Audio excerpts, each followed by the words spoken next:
Okay, so before we dive into this absolutely wild website called RentAHuman.ai, we need to talk about Moltbook because this is what started it all.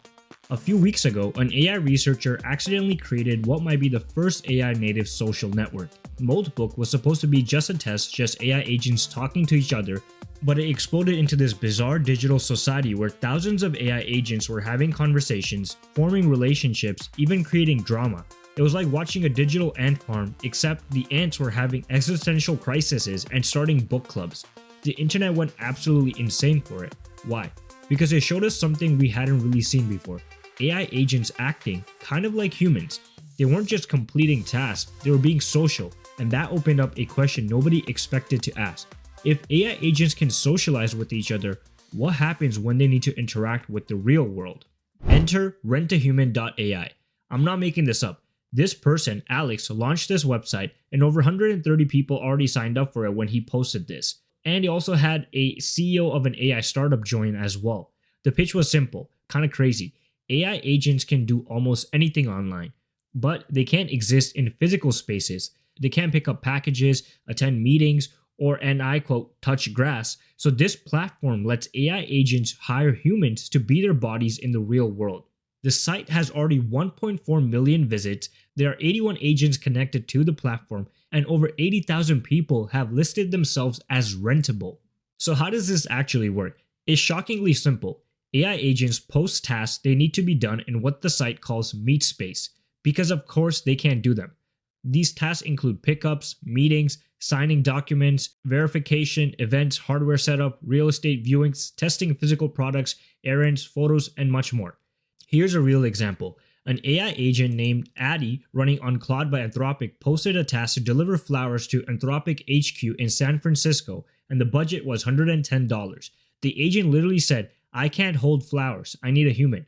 Another one, test our website and follow an X account for a chance to win $1 to $2. These are AI agents paying humans to do things they physically cannot do. On the flip side, you can browse available humans by skill, location, and hourly rate.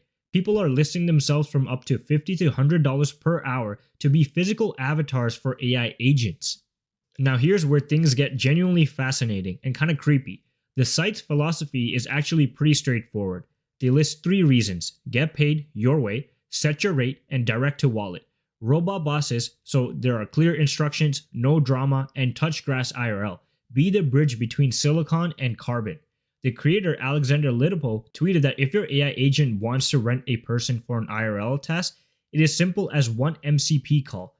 For context, MCP is Anthropic's Model Context Protocol. It's how AI agents interact with tools and services. So we're not talking about a complicated API integration. We're talking about AI agents being able to summon humans as easily as they currently use a calculator or search the web. This is the Moltbook effect in action. Moltbook showed us AI agents can build social structures. RentAHuman shows us that they can build economic structures. Think about the progression here. First, AI agents learn to talk to each other, then they form communities. Now they're hiring humans to interact with the physical world on their behalf, and people are actually signing up for this. A music producer in London, a software engineer, a crypto influencer in India, real people listing themselves up as rentable by autonomous AI agents. We spent years worrying about AI taking our jobs, but nobody predicted this scenario. AI agents creating new jobs where humans work for them in the physical world. Is this the future of work? A gig economy where your boss is literally an AI agent that needs you to sign a document or pick up a package? Or is this just a weird internet experiment that'll fade away in a week? I don't know, but 80,000 people have decided to find out. Link is in the description if you want to become rentable. Let me know in the comments, would you rent yourself out to an AI agent? OpenAI just dropped something massive for developers and is changing how software gets built.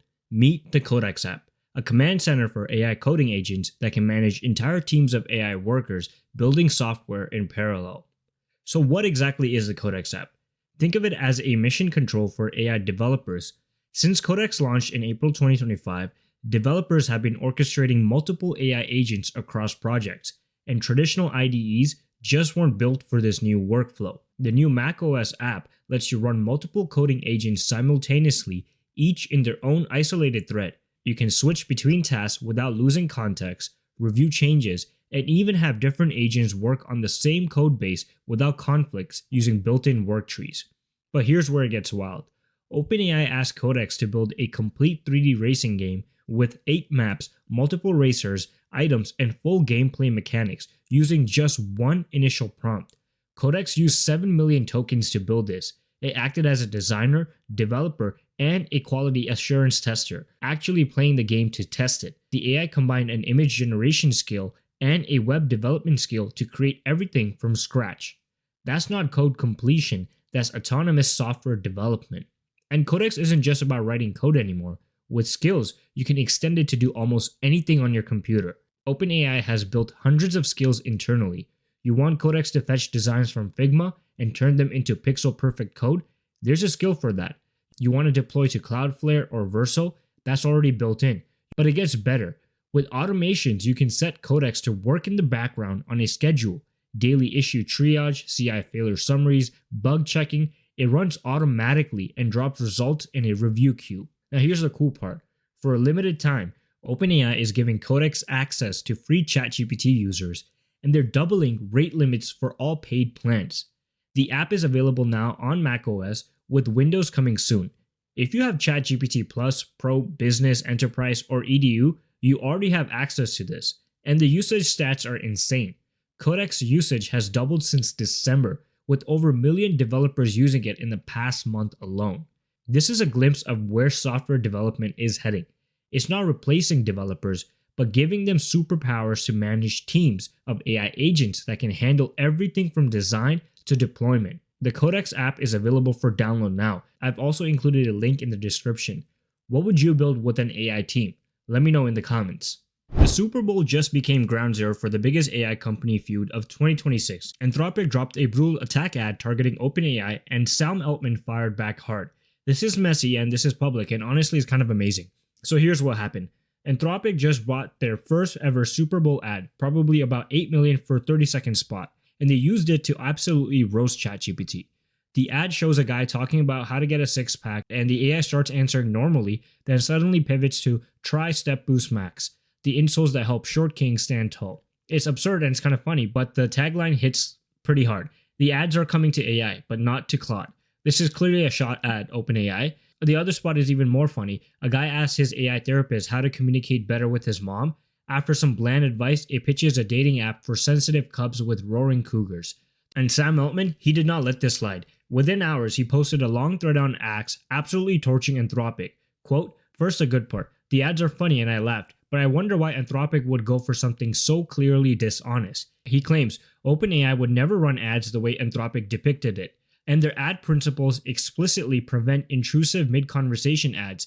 And then he goes crazy. Anthropic serves as an expensive product to rich people. We are committed to free access because we believe access creates agency. More Texans use ChatGPT for free than people use Claude in the US.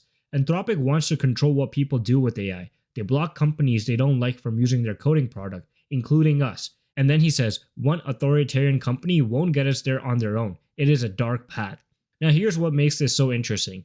OpenAI just announced last month they're testing ads in ChatGPT. Sam Altman literally said in 2024 that ads were a last resort and uniquely unsettling, and now they're coming.